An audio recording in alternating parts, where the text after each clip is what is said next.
Hello, today we are making chicken and dressing.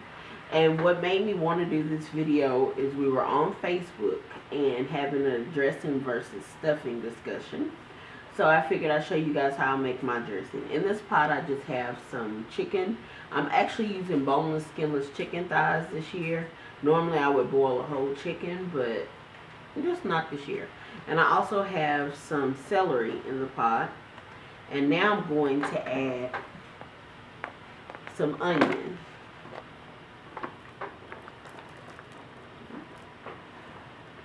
And this is just a whole onion. Whew, onion stinks. Okay. And I add all this to my meat and cook it with my meat instead of adding it to the cornbread in the end. Just because that's the way I like to do it. You can add it at the end if you want. Typically the only thing I add at the end is usually like my sage. And maybe a little bit more seasonings. Okay, so now to this. If you have poultry seasoning, you would add poultry seasoning. I typically do like, whatever house seasoning I use.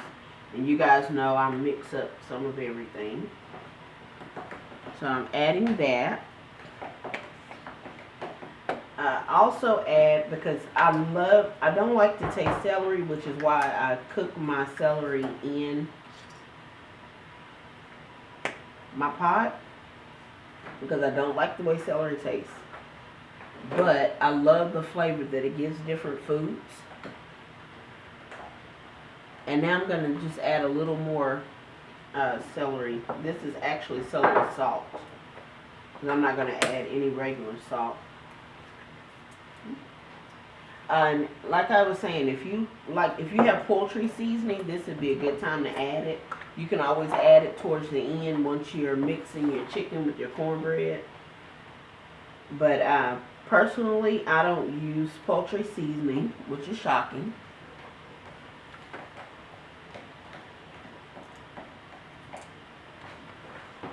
Now, here, I do use chicken bouillon cubes. And I use these things religiously, so I buy really big containers of them. And I'll just throw in about 3 or 4. And then we'll go ahead and get this on the burner. Hey, okay, so we're back. We have fresh baked cornbread, and we have our chicken that is all done with our vegetables. And just so you guys can kind of see how the celery looks, I'm trying to get just the celery here, but see how the celery and the onion look. It just cooks it down a little bit. Okay, so this is what we're going to do. Just take God's utensils, your hands, and go ahead and break up the cornbread. Okay?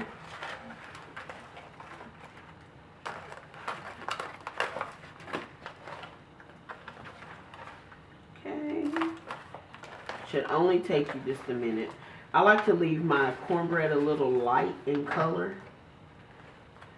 It's easier to break, and I don't like big crunchy pieces in my cornbread. Okay, another thing that you're going to want to do is go ahead and get your seasonings ready, because although you're going to add your chicken and your broth, like you can use a canned broth if you prefer to use a canned broth, but I just use the broth from the chicken myself because I already have my vegetables in it. But just ladle that on in there. And see how I'm just putting the whole piece of chicken in? I'm not going to leave it that way. I promise you. I'm going to break up all this chicken. But I'm going to go ahead and start putting this in. Now, my dressing, I'm making this early so you guys can see how to do it. And one thing that is very important if you're going to make your dressing a day or two early and you're going to put it in the refrigerator or the freezer or wherever you're going to put it, if you're going to store it for a little while, make sure that the first thing you do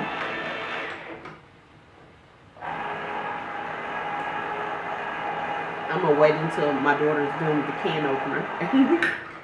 Okay, what you want to do is make sure that you have plenty of juice. So if it's extra juicy, that's fine.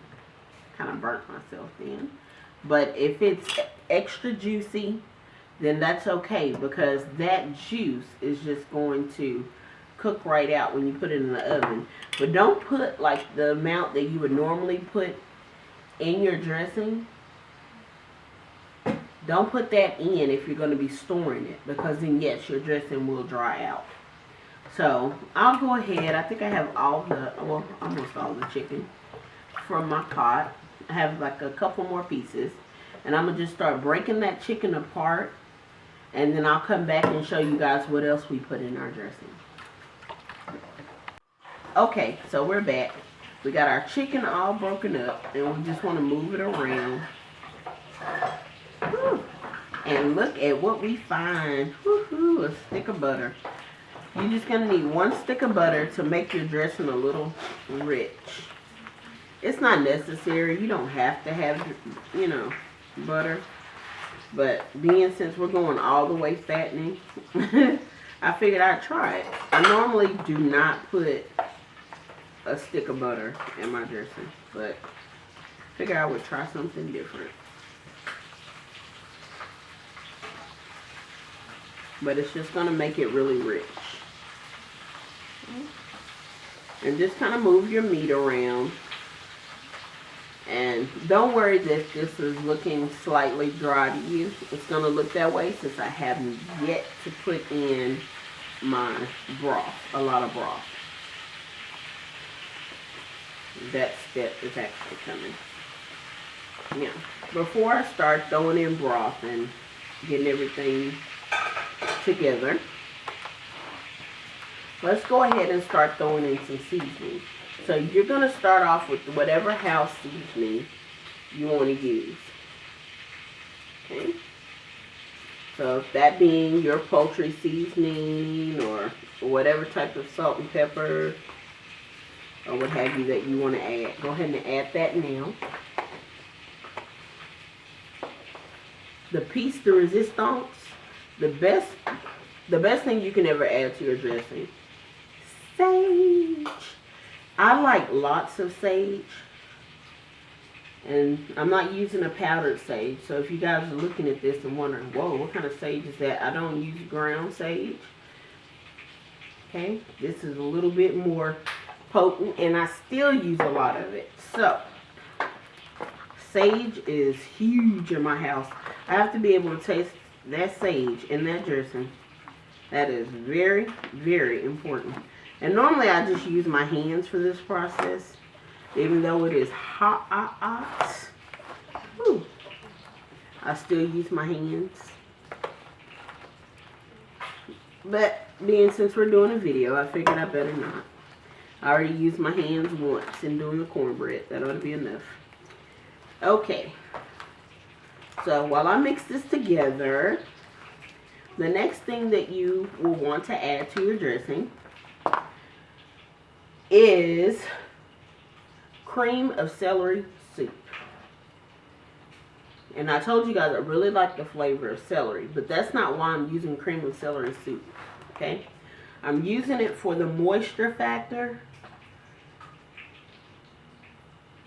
So that's really important for me, is to make sure that this stays moist, because my dressing is actually going into the freezer until Thanksgiving. So I'll get this all mixed in, and I'm going to have my daughter go ahead and ladle in a little chicken broth from our pot. Because I want to kind of get all the hot stuff in before I add my eggs. Eggs is another ingredient that is not super important for you to add to your dressing. It's just not. Eggs will make your dressing, help your dressing hold together, but it also gives your dressing a fluffiness. If you go to dinner in some restaurants, you might notice wow, when they get their dressing, it kind of has a little height to it. That's what eggs will provide, is that height. And who doesn't like that big, beautiful slice of dressing? Okay.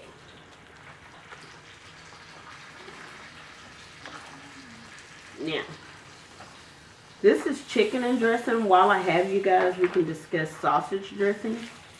If you prefer to make sausage dressing, of course, omit the chicken. Put in sausage, cooked sausage, with the little renderings from the sausage in here. But everything else is pretty much the same. Okay. And you'll see it's like, it's still got a lot of little juice in here. And I'll just have to, like I said, I normally use my hands for this. But I don't feel like breaking up the gloves and all that kind of good stuff. So I'm trying to make it with this spatula thing. So, get everything all incorporated. I have other dishes going on here, so please excuse any noise you hear in my background. I've got a bacon and macaroni and cheese that I'm working on right now.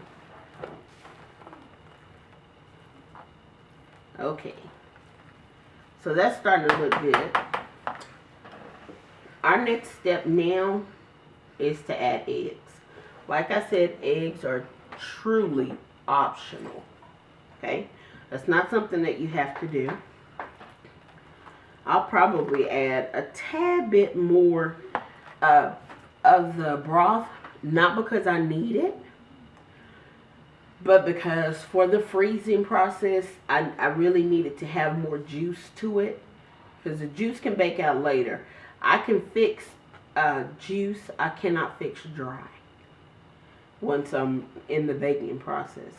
So since I know how to dry it out, I can't wet it up. So I don't want a wet dressing. I'm going to go ahead and add my eggs now. But before I actually put it in the freezer, I probably will add a little more broth. So let me go ahead and grab my eggs and I'll be right back.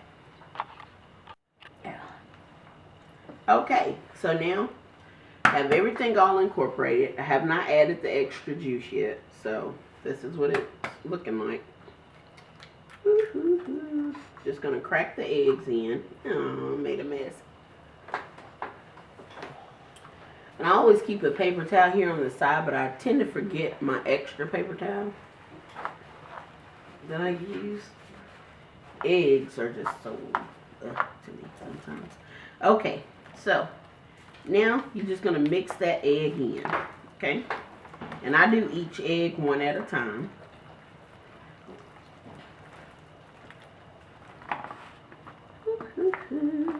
To get it all in, mixed in really, really well. But like I said, eggs are not necessary. You do not have to add eggs. Eggs are purely optional. Not everybody puts eggs in their dressing. Since it's already in the cornbread, it's just not necessary.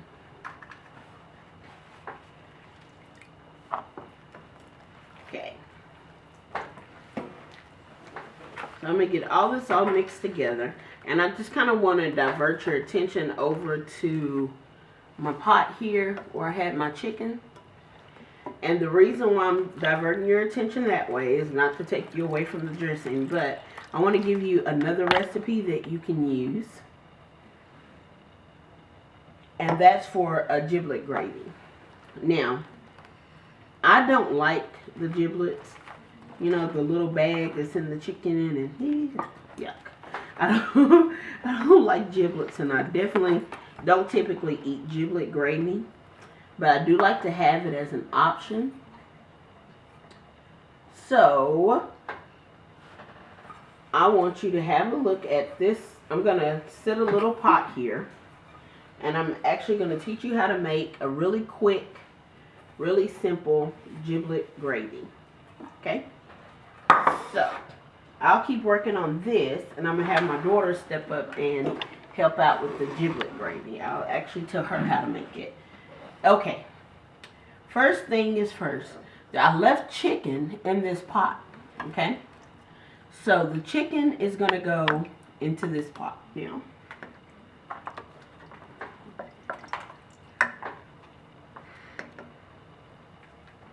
Okay. And now to this, you're going to add a little of your broth. So let's go ahead and get some broth. And you're going to need 1 can of cream of mushroom soup. I'm sorry, not cream of mushroom, cream of chicken soup. You're going to need a can of cream of chicken soup to add to this mixture. And now this chicken here, you're going to want to take a fork. And I had forks. Here they are. Okay. I'll just use the same fork I had for my dressing. And just kind of break the chicken up a little bit. Nothing, you know, nothing too complicated. This is seriously like 2-minute giblet gravy. And I guarantee you somebody is going to like it. So, somebody that likes giblet gravy is going to like this. So, like I said, you don't have to use giblets. You can just use this and make your own little chicken gravy. Now, for this, it's cream of chicken soup. Okay? And I'm using the Fit and Active. I always buy the Fit and Active. I couldn't get that for my cream and celery this time because they were out at Aldi's. But all my cream of mushroom soups and cream of chicken soups are all the Fit and Active. To me, it does not change the flavor at all. So, I like it. Doesn't, you know, it's low-fat soup. So, that's always good. Especially if you're one of my people who are, you know, dieting with me. You would probably really appreciate that little tidbit of information. Okay. So, I'll just get a little bit more.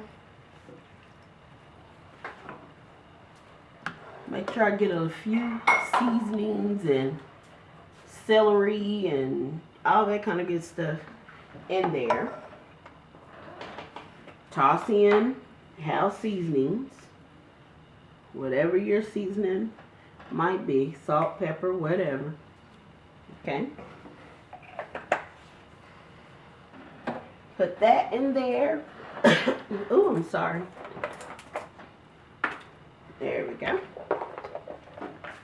And me, myself, personally, I add chicken bouillon. This is where you will add your poultry seasoning, if you prefer poultry seasoning. But since I'm just a bouillon cube nut, this is where the bouillon cube comes in for me. Okay, and I'm just going to do one since it's such a tiny little pot. But you can always add more. And now just grab a little spatula and get that all mixed up. Well, I actually have my daughter mix it because I still have one more egg to add to our dressing. Okay.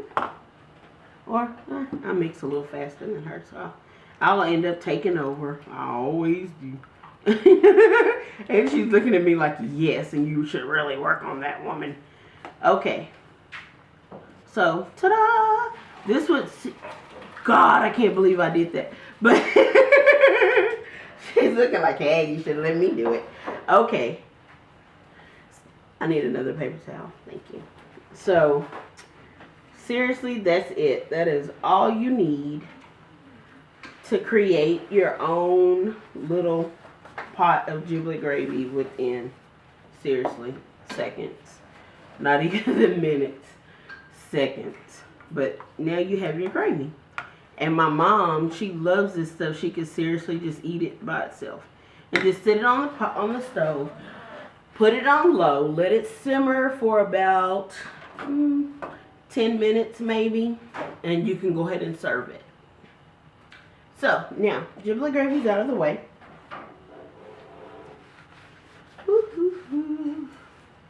And I'm going to have a lot of mess to clean up. And we're just about done. I have my one last egg to incorporate in the dressing. And I promise I'm mixing this a whole lot better than it looks like I'm mixing it for this video.